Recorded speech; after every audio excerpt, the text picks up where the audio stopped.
Welcome to this week's edition of the Bubble Craps Tracker. In this episode, we will be looking at 5 known strategies and then comparing them to a newer strategy, which I've dubbed the 5 count seesaw. As the name implies, you're going to be bouncing between the do's and the don'ts. But first, let's take a look at the 5 known strategies and then look at their strengths and weaknesses. For all the strategies, we're going to use a $500 bankroll, maximum 3 hours of simulated play, and we have a target goal of $80.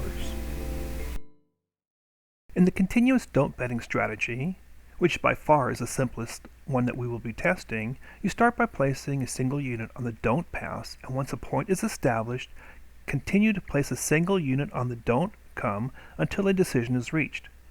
In the test roll file, my $80 goal was achieved in about 214 rolls, which took about approximately an hour and 42 minutes. In our second scenario, we're going to lay the 4 or the 10 and collect twice on inside numbers. To do that, wait for a point to be established, then place single unit bets on the box numbers 5, 6, 8, and 9.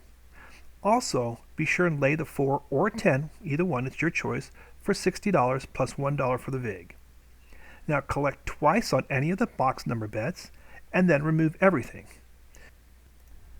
In my test roll file, the $80 goal was achieved in about 244 rolls, which is approximately 2 hours and 2 minutes in simulated time. Now expanding on the previous lay 4, lay 10 combo that we did, we're going to go ahead and lay the 4 and 10 and then move into DC type bets. So once the point is established, again, we're going to have a no 4 or a no 10 for $61, which includes the dollar vig. And we're going to also have the $22 inside on the 5, 6, 8, 9. Now, once we've collected twice on those box number bets, we're going to go ahead and start with DC bets. So we're going to take down the $22 and the no 4 or 10, and then we're going to start betting DC or don't come bets until the shooter has relinquished his roll. In the test roll file that we've been using, the $80 goal that we have set was achieved in 218 rolls, or approximately an hour and 48 minutes in simulated time. Moving on, let's take a look at the Molly Mashup. This is courtesy of AGC, aka Average Guy Craps. Start with a $20 don't pass bet along with $20 odds. Now, bet all the numbers across with a single unit and also take 1 come bet. When a box number is rolled, take double odds, bring down the 4 and 10, and remove the don't pass odds. Now, put 1 more come bet out there, and if that makes it on top of a number, then you're going to want to take double odds on that, removing all other place bets. At this point, don't make any other bets until the next shooter. In the test roll file, the $80 goal was achieved in 55 rolls, which is only about 27 minutes in simulated time. So far, that's been our best result. The Triple Lux is the final strategy I'm going to review today. This coming courtesy of Casino Quest, Color Up, and CSL, aka Craps Strategies Live. To implement this strategy, once a point is established, place 22 inside, this being the 5, the 6, the 8, and the 9. If one of these numbers is rolled, triple the winning bet to make the 5 or the 9 look like $15 and the 6 or the 8 look like $18. Should that number be rolled again, make the 5 or 9 look like $36. The 6 or 8 get pressed to $42. This makes each of the payouts about $50 should it be rolled a third time. In the test roll file, this is the only strategy that completely failed to produce a win in 2 hours of simulated play. In fact, we went bankrupt, losing the full $500. Now let's take a look at the 5 count seesaw. We're going to do this before really getting into watching a win craps scenario take place. So just as a background, here's how it works. You're going to start with a $20 don't pass. If the 4 or the 10 happen to be your point, you're going to lay 40 odds. After a point is established, wait 5 rolls, which includes the come out roll, then place a $25 chip on the 5 and 30 each on the 6 and the 8, along with a $10 9 and a $10 field bet. Now we're going to try and collect once on either the 5, 6, 8 or twice on one of the field bets, which of course would be the 9 included at that. Once those are hit or paid, reduce your bets to single units on the 5, 6, and 8 and a $2 field bet. Continue the same routine until the count reaches 12.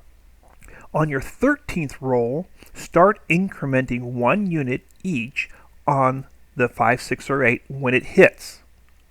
Once a decision is made, bring everything down and start it all over again. As you can see in the summary of the test roll file, the $80 goal was achieved in about 27 rolls, which is approximately 13 minutes in simulated time. Now that's obviously pretty excellent when we had the Molly Mashup receive its goal in about 55 rolls and 27 minutes. So now we have that the 5 count seesaw was able to actually cut the Molly Mashup time in half. Things bounce back and forth in craps. So if we're able to play both sides, we normally can come out ahead. Not always, but frequently.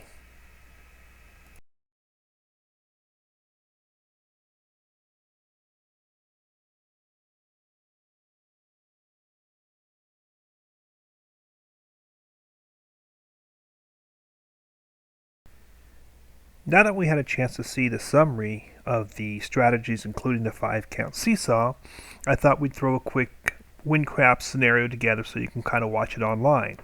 Let me go ahead and just shut down the auto rolling feature here so that I can just manually click the F2 key so that the dice will roll for me. So what we're going to do is we're going to start out with the standard $500 bankroll. Then we're going to try our 5 count seesaw and see how it plays out for us. I'm going to give you a caveat right now, and that is if you're looking down here and you watch the screen down here where the roll totals are present, if I notice that the 11, 12, the 2, the 3, or maybe even 4 10s are very high in count, I usually will stop playing because I know, I can't explain why, but the strategy will lose if a lot of horn numbers are coming up. I don't know if the horn numbers tend to go, just staying outside, eventually hit my 4s and 10s, which end up hurting me, and I don't get paid on 6, 8s, that type of thing. But for whatever reason, it seems to fail. So, if we're throwing inside numbers, it's good. If we're throwing red, no issue there. It's just when the horn numbers come up, that becomes an issue. So what I'll do is I'll let it go dip down to about $100, 150 max, and I'm done. And then I'm going to try this in the casinos if we ever get a chance to get back out there and play. So let's give it a shot now and see how it works out. So we have our 25 on the don't. First roll's a 4. And as we noted in the description, I have taken the 40 odds. So now we have the 40 odds with our 25. Now we're going to go through our 5 count. We already have one out there. There's our second, and we already got hit. All right, so let's try over. Oh, look at that, 3 4s in a row. We're back out on it again. That's 2, 3, 4, and now we're going to go up and take the ace. Oh, the odds came down.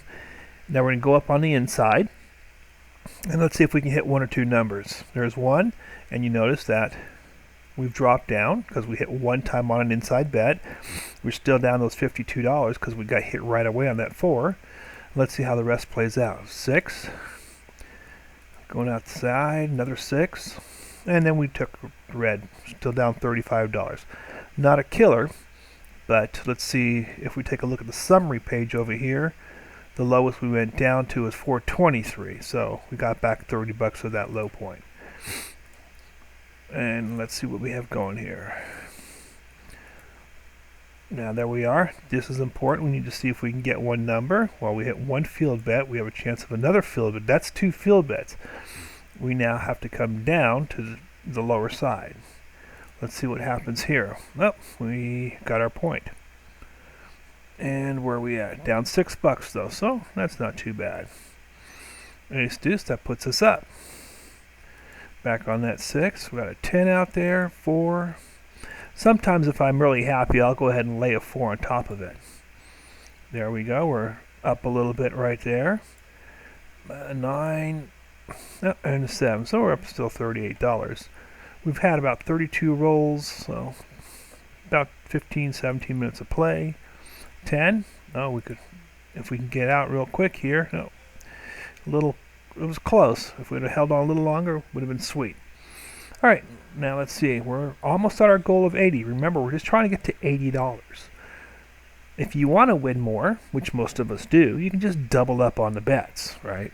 I don't think you should try to pull for that long roll, that long hand. There's an 8. That's a scary number right there. 9. And let's see what happens here.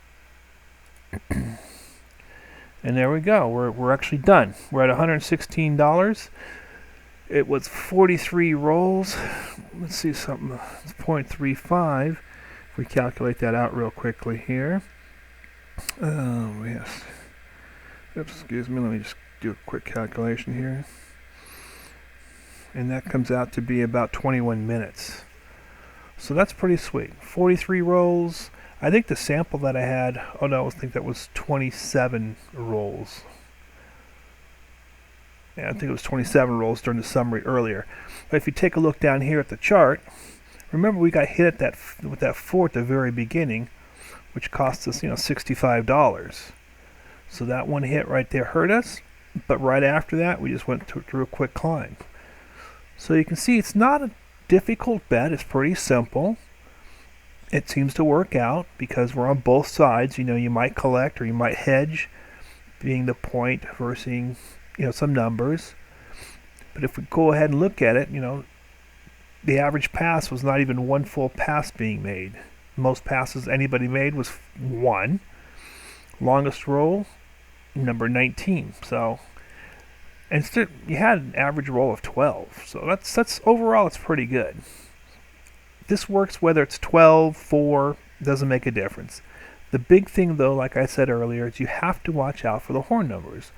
If those horn numbers, the 2, 3, 11, or 12, are hitting, stay off of that because you'll want to change strategies. You might want to use Average Guy Craps' 4x4 strategy, where he places, like a $4 horn and a field bet, and then has lower numbers on the inside. Because if dust down the outside and hits your horns, you're making money off of those. But as far as the 5-count seesaw, I'm getting to love it, at least in theory. So I'm waiting to see if we can actually put this to live work sometime soon.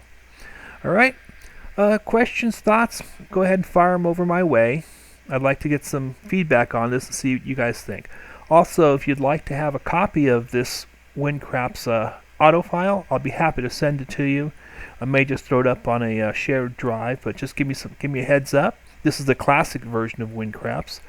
So if you're running the pro version, you'll have to do some conversion because I do not have the pro version. Alrighty, be sure and click the subscribe button. Follow us on YouTube, obviously, and if you haven't downloaded the Bubble Craps Tracker app yet, well, you want to make sure and do that as well. Couple thumbs up. Hope all's going well and everyone's healthy out there. Stay tuned.